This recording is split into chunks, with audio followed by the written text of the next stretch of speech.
Hello guys, welcome back to another video. Aside from video này đó, थोड़ा सा अलग है ना. Nasi video đi ko. Atopa ai hana tawdaba video ana taw tharakani ado loi phoyang video hairaga video se hono ba tawrase ado ngasi video di ko Imphal da sakani Imphal salaga vlog fazana nam thagani ado mayam sabine se ngasi se nong chu tai ta melong weather se it's very cloudy and raining and I don't have any umbrella, so we're gonna walk to the bus station. So let's go and peace out. How's se bazaar di yoga dawra kanna chen bani na go ech ngai bazaar ni da shishu ado nong suba amuk hawra e shida ngahakang potha kise nang subagi ko fasan na satpa yade ba tamma sa satpa yade kana se na ko mafam le yoga dabne ai hoje ngasi ki outfit diko zel manungda set kada ba outfit ne ai bidi wai ka black chak se yam mandro zel da lai na ba lakwa ado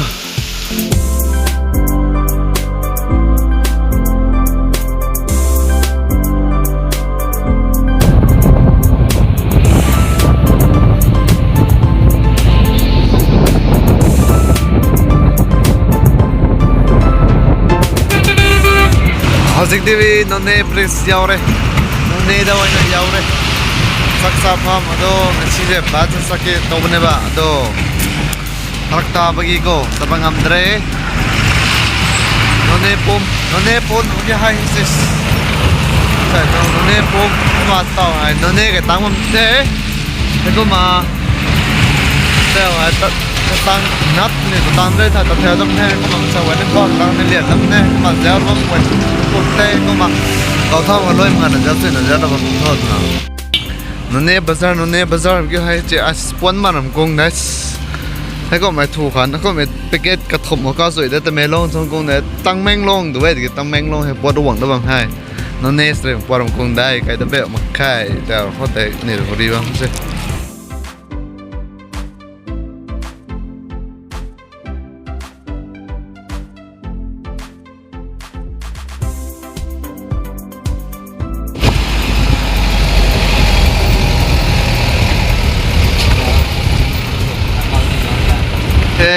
aina laige da ma pham do yaure ado khara lai ma matung do go bazar thokani thoraga kaya kramain tawgani haibdo yamina se ai manipuri so ngamba haide ado warau bi ba yade ado si sida koi ge jaw ama magi yum de go lakune ado bazar salaga amok yamina se Kramay tawag yung habado. As ice cream this way na compulsory sa akin nida. Yeah. Alright guys, so let's start the video. Tao hakpek madam hakpek pada nak taboy tong si impal ko ni. So bitong si takay so zawan ko ni kama. Kazo sabi ben hat kama. Ngo andre loy mga sa to lo to. Ngo loy ba po. Miyam na yang bio ko. Puro sa video sa. Mga bye. Long time no see. But Hazik Nambi Kale Yang se Kari Pangadra Kari Yang se Muka chala se Bazar sa kada ba kaya kya no Chala se Hazik Ano na tomi Bazar hai weather sidi ko Ay chale hai Tampi siga ko Running to Masle nanda to Paride This scenes make me remind a lot of stories. So as ก่อนตะกี้ก่อนนึกงอยหอยแต่ก็นอนแน่ให้ก็มาสวรรค์นั่นเล่นพอสลับเต้าทำหัวถอยให้มาไอ้นิ่งชิงชิงน้ำพุ่มเด็ด어쨌든 바자르는 야오래 마켓 땅 해. 어쨌든 마켓 야오래. 너 pot yang se kri lobaya kadra hajo. Ice cream खाना सासरा भाई. हाँ. Ayo es krim apa? Oh. Ice cream हजिक से first ठीक है बस ice cream Nah, ठीक है. pernah tunggu tapi deh. Ini perituan apa? Mau tuan. Panipuri खाना थी पानीपुरी अस नत्ते है. हो आइसक्रीम खाना थी से अदोगा. 순수비즈 너무 हाँ लाऊंगी. शेयर ना लाऊंगा. यार नॉन सूद्री खाना चाहा हो रहा है. तो आइसक्रीम हो का बता दामनी तुम तो जाना है बा. What cái stem rồi này thế chứ? Lawan mana? Này hết nhiều, hay đi lo mở cái gì? Ai cái đi đợt cả lại đó đó lâu té. Sẽ phi yon pham. Loi ayam mà đi có phi yon yon lại sẽ để. Tulian tapi nanti tuh sebenarnya apa? 임파게 티만 남시디 파자르해. 아도 아씨 연만 따대다 런디 양 레버기고.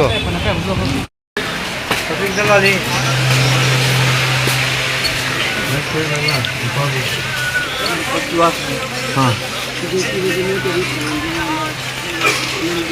ना.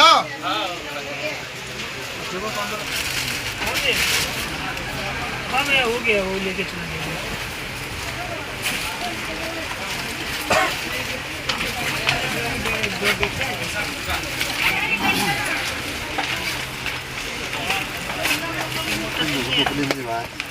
Nunggu dong.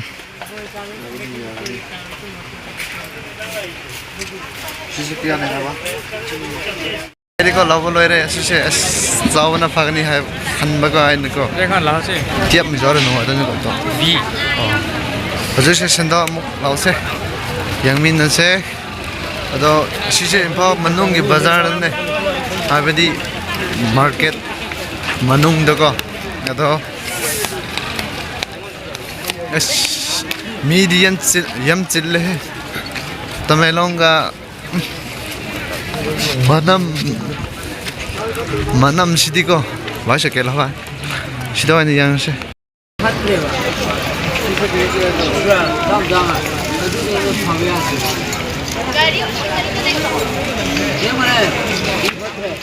Mana teh lepam tapi wadram nggak?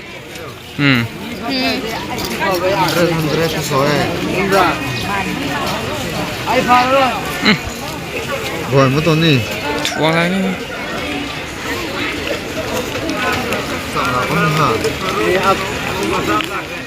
Next week ali doi sang. Ya iku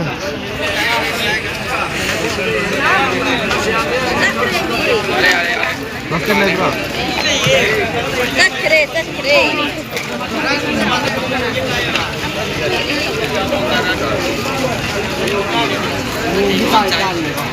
Đâu đi.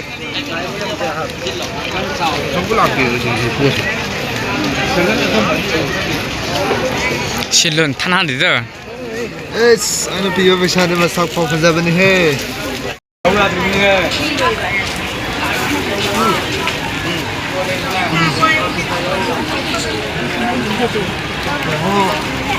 quần bằng con market chỉnh he con mà tao tinh ni để theo he nông chút tạm hồ ra độ chi xe ima cái theo này đó next video ko mo si cái theo ta karu bagi ka next video ta mo hapcharagani ado ngasi gidi manung di sangla roi hayeng gi video oina ko si do tharagani ado yamin se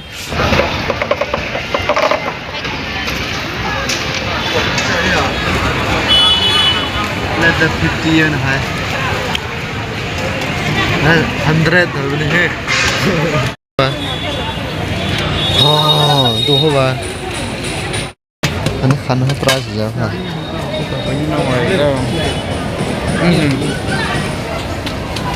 Testing momo in info.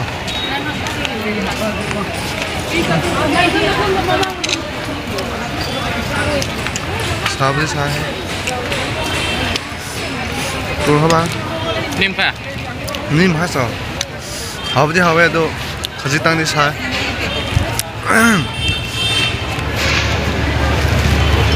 Vai tu onde você? Agora.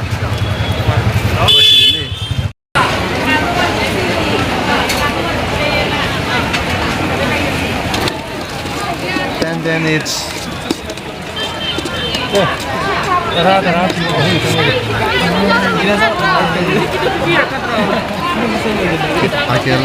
बस मसाक दे फजर है इस साहब की blog है ना ताज़ा रहेगा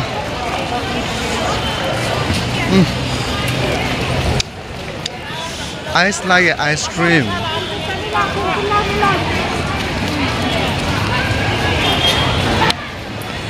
मागे आइसक्रीम से थोम यमन की माले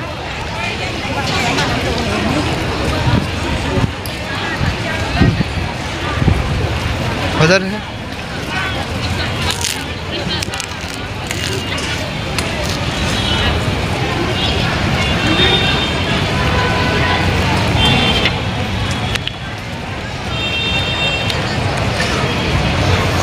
मार्केट की मम्मा ने साथ और से चाबा से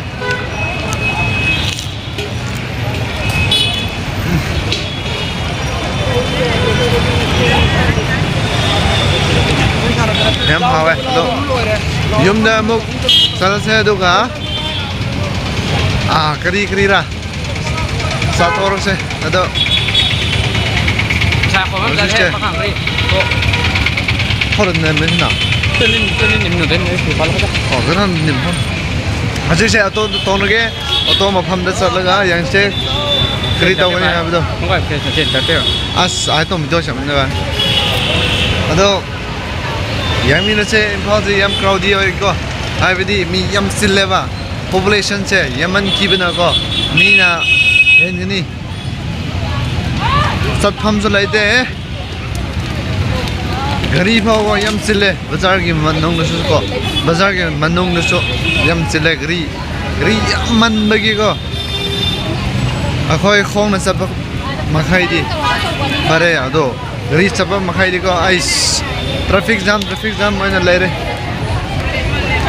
तो लदब नहीं है इधर दाम जो हजिक से ऑटो दा यूम फाउ चले से ओके लेट्स गो गाइस आशीने फाउ है बदो Now we are going to start the journey from here and after we reach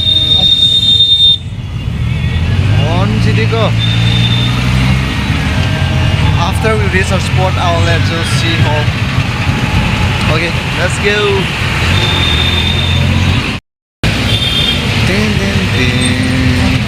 Ta nó đâu ra em nuôi cái gì đâu đâu ra nào Aduh saya migi lawan saja tu nggak mau bangun mau tahu lagi dong. Tahu kai ni masih bisa namanya.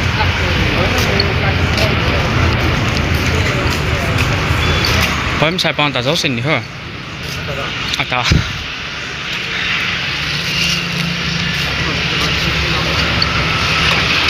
树没得多本的。是为哪的？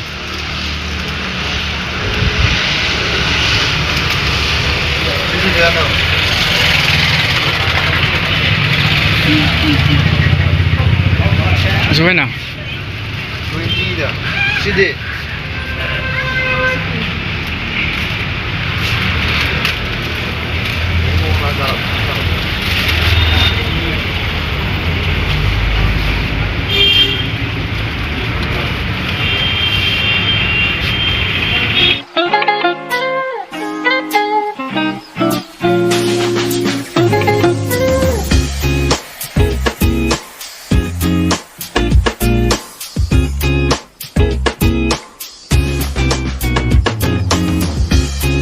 Okay, video saya seperti loisin lagi.